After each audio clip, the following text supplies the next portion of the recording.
quay đông ghé không bê ta bên cái quay phá xe không bê qua ba này nhon đó nhon chơi khu tung ba khu in cái ăn tiếng để khu nhon để ya bố nó nhìn cái ăn thế bố cho thế nên đông cái rồi để khắp bố chú sẽ giúp về nghe cho chú yêu họ nhon đó nhon đó không bê cái khu ta nhon đó rồi để khởi này chú đông đông đó phẳng ngang sao để ta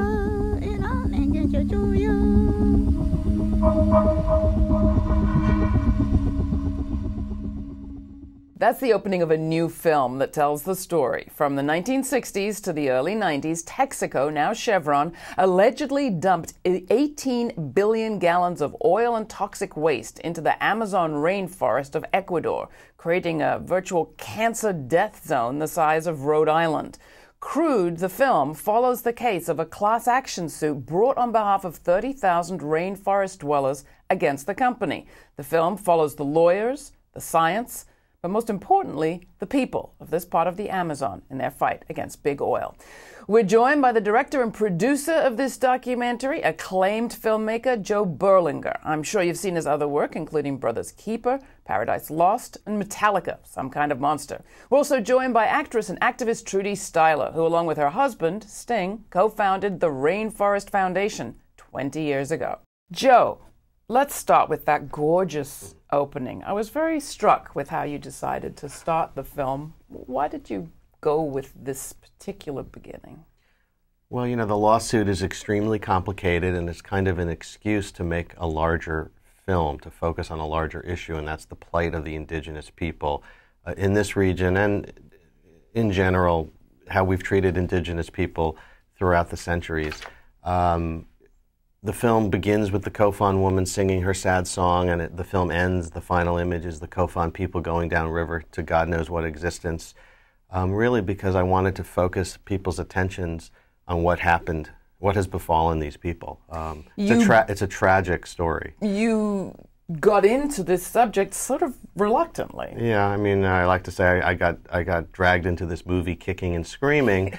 When the lawyer for the plaintiff, Stephen Donziger, the American lawyer who's one of the characters in the film, came knocking at my door in Manhattan and started telling me about this case and was trying to interest me in making a film, you know, a lot of my red flags went off. First of all, he was talking about a 13-year history that was complicated, and I'm a cinema verite filmmaker. I like to film things in the present tense, and I just didn't see how I could tell a present tense story. It seemed like Stephen had an agenda because he was a lawyer for some plaintiffs, and I'm not that kind of a filmmaker.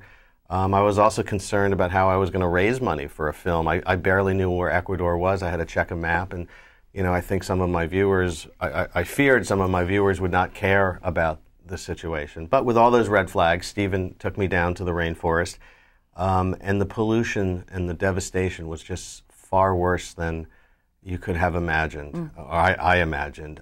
You know, one of the failings of the film is I think it's in two dimensions, and you can't really fully appreciate the pollution. And like a scratch and sniff kind of thing. You know, and just having a 360 view of what, you know, this once pristine paradise has been so devastated. It just hit me over the head like a ton of bricks. How can I turn my back on this situation? Is that how it was for you, Trudie? The rainforest? Well, you know, Joe asked me to go down to, you know, take a look at what's going on in that 1,700 square mile radius of rainforest. And I've been going to the Amazon for 20 years. I've been maybe 7 or 8 times.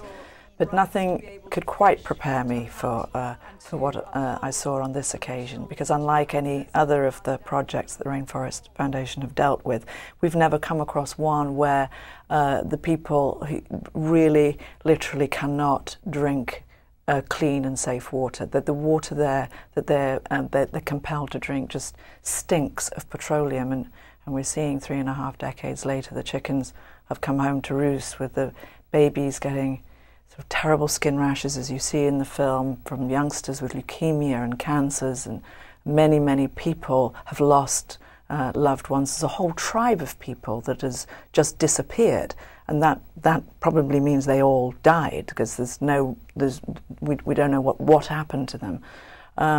So, you know, we're dealing with a huge loss of life. You know, many people are really sick, and they are utterly helpless and alone. Let's play a clip from the film where an Ecuadorian man that you interview talks about having lost 2 of his sons to the pollution. Take a look. Agua es la vida principal de las nacionalidades cofanes, porque los cofanes siempre utilizamos agua del río. A mí me afectó totalmente mal porque perdí 2 mis hijos. Primer hijo, después de nacer, pasó 6 meses y no desarrolla. El segundo hijo, un día estamos caminando a la playa y el río estaba con petróleo, el niño bañaba, tomaba agua y después llegar a la casa tarde y empezó a vomitar con sangre. Y no duró 24 horas, solamente un día empezó desde las 10 de la mañana y al siguiente día a las 2 de la tarde falleció totalmente. Ellos llegan y hace derrame de petróleos, contamina el río y por eso mis hijos murieron.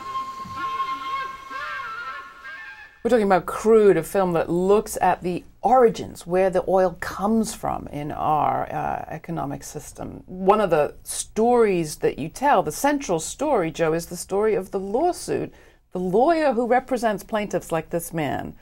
How unusual is it, there's a loaded question for you, for a group of people like this to get it together to file this kind of a lawsuit and for it to come this far? Who's Pablo? Tell us about it. This lawsuit is historic. I mean, never have indigenous people banded together in this way to take on the 5th largest company in the world. And meeting Pablo was just an incredible experience. You know, This is Pablo Fajardo. Pablo Fajardo, who's the lead attorney. I mean, he just drips with authenticity, integrity, and wanting to help his people, and you feel it the moment he walks into the room. I mean, one of the reasons that at the very beginning of the film, we actually create this flashback structure where Pablo Fajardo is winning the Goldman Environmental Prize, which is the environmentalist equivalent of the Oscar. At the very beginning of the film, we see him winning that prize in 2008 and then flash back. And the reason I did that is that when Pablo won that environmental prize, Chevron went on the air saying that this man is an environmental con man looking to line his pockets. And the extremity of that position, the falseness of that position, just sets up the disconnect between what they are saying and the reality of the situation. And I was just blown away when I met Pablo. I knew when I met him that we had a very interesting character to kind of sink our teeth into. You know, and his story is incredible. We have an impoverished oil field worker who grew up observing the devastation, witnessing the degradation of the environment and the humiliation of his co-workers, you know, pulls himself up by the bootstraps, gets himself educated, gets a law degree against all odds, and finds himself as the lead attorney, a 35-year-old man, the lead attorney in this epic, historic struggle against an oil company.